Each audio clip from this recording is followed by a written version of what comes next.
Selamat mendengarkan. Satu unit taksi melaju meninggalkan Bandara Internasional Kuala Namu menuju ke arah Tanjung Karang. Di dalam, tampak seorang pemuda belia yang masih berumur sekitar 15 tahun, didampingi oleh seorang lelaki berusia 60-an, sedang asyik melihat-lihat pemandangan di sepanjang jalan yang mereka lalui itu. Kakek Jeff, coba lihat di sana itu, persis seperti pohon kurma, kata anak itu kepada lelaki 60-an yang dipanggil dengan sebutan kakek Jeff. Tuan muda, itu bukan pohon kurma, tapi pohon kelapa sawit. Pohon ini memang banyak terdapat di kawasan Asia Tenggara. Dan salah satu penghasil terbesar di dunia adalah Indonesia ini, kata kakek Jeff menjelaskan. Apakah buahnya sangat enak dimakan, kek? Tanya sang tuan muda itu. Hahaha.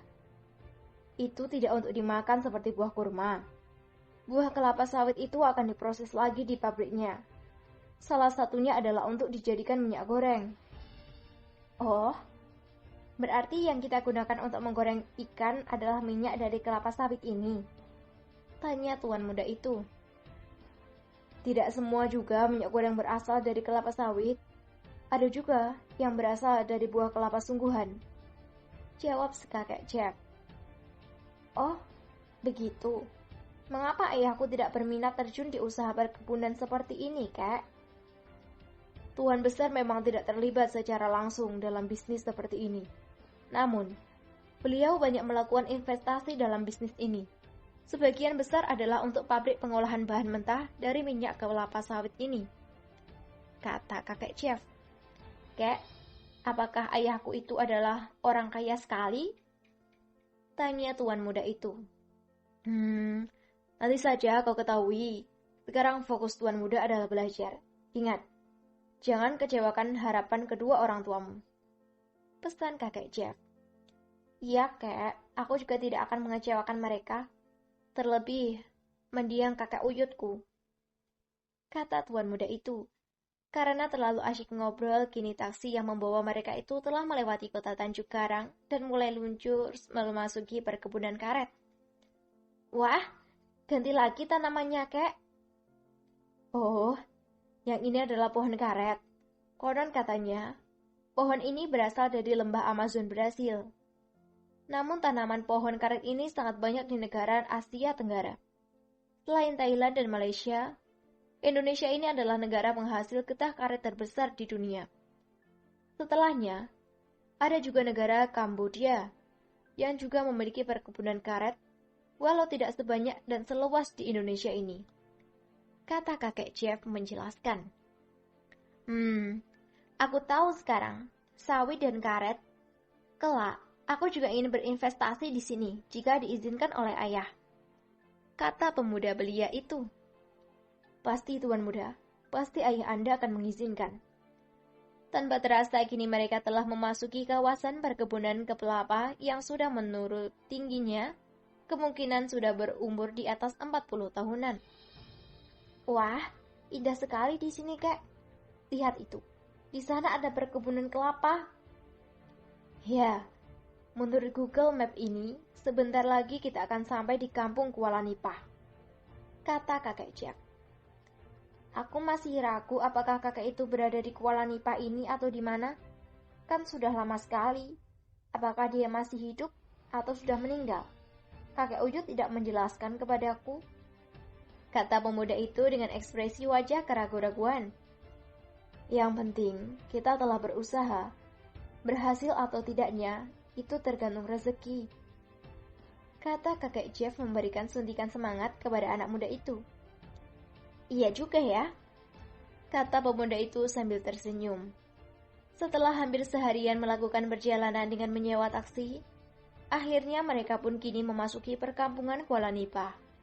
Perkampungan ini tidaklah terlalu besar, namun memiliki pantai yang indah dan bersih, dengan puluhan pulau-pulau kecil tampak samar-samar terlihat di tengah laut sana ketika kita sedang berdiri di pantai. Setelah membayar ongkos, kini lelaki tua itu pun menyandang tas milik anak itu dan membiarkan dia membawa tas sandang kecil miliknya sendiri. Kek, benarkah ini kampung Kuala Nipah itu? Benar Tuan Muda, tidak jauh berbeda sejak 15 tahun yang lalu, terakhir saya kena sini. Jawab kakek Jeff. Kakek dulu bekerja apa di sini? Tanya pemuda itu. Tidak kerja, hanya mengantarkan seorang sahabat. Tapi itu sudah sangat lama sekali. Ketika itu Tuan Muda belum lahir. Di mana rumah kakek Tengku Mahmud itu ya? Tanya pemuda itu. Sebaiknya kita tanyakan saja kepada penduduk kampung ini. Ayo Tuan Muda, ajak kakek Jeff. Mereka berdua lalu bertanya ke sana kemari dengan tujuan mengetahui di mana rumah kakek Tengku Mahmud itu. Sampailah mereka tunjukkan letak rumah yang mereka sebut sebagai Mahaguru itu. Tuan Muda, menurut orang kampung tadi, disinilah rumah mirip Tengku Mahmud itu. Kata kakek Jeff menunjuk ke arah sebuah rumah berdinding anyaman bambu dan berlantai belatang-batang nibung tersebut. Baru saja kakek Jeff ingin mengucapkan salam, tiba-tiba dari arah dalam rumah melesat sebutir kulit kerang mengarah ke lelaki tua itu. Awas kek! Bentak pemuda itu sambil mendorong kakek Jeff hingga terjajar ke belakang. Begitu kakek Jeff lolos dari serangan, kini sebutir lagi kulit kerang melesat dengan kecepatan tinggi ke arah anak muda itu. Tahu akan bahaya, pemuda itu pun membuang diri ke samping, kemudian berguling di tanah. Baru saja dia lolos, kini sebutir lagi kulit kerang melesat ke arah anak itu. Namun kini dia tidak menghindar lagi, melainkan memungut sebutir batu lalu. Tes! Kini tampak kulit kerang dan batu kecil itu hancur bertabrakan akibat bertabrakan di utara. Heh, anak setan! Apa hubunganmu dengan si Malik itu, hah? Tampak seorang lelaki yang sudah sangat tua keluar dari rumah sambil mencak-mencak dan mengomel panjang pendek. Melihat lelaki yang sebaya dengan kakek uyutnya, pemuda itu pun langsung membungkuk hormat.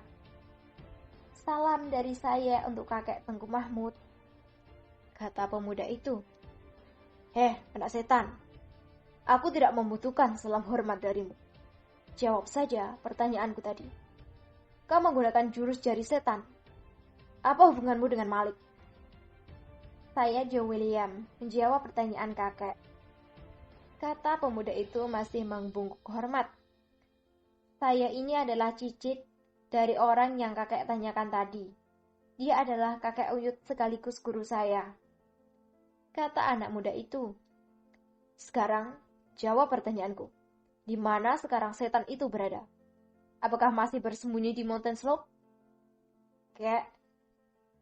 Kakek uyutku baru saja meninggal 5 hari yang lalu. Jawab Joe William sambil menahan tangis. Apa? Tidak mungkin. Tidak mungkin.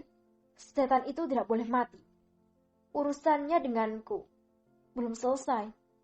Sia-sia saja aku memperdalam ilmu untuk dapat mengalahkan teknik jarum peraknya. Kata orang itu sambil duduk lalu menggesek-gesek pasir dengan kakinya. Itulah yang terjadi, Kak. Sebelum meninggal, dia sempat menitip salam kepada Anda dan mengatakan bahwa dia telah menang karena lebih dulu menghadap Yang Maha Kuasa. Kata Joe William. Malik, setan alas, kata lelaki tua itu sambil menangis sejadi-jadinya.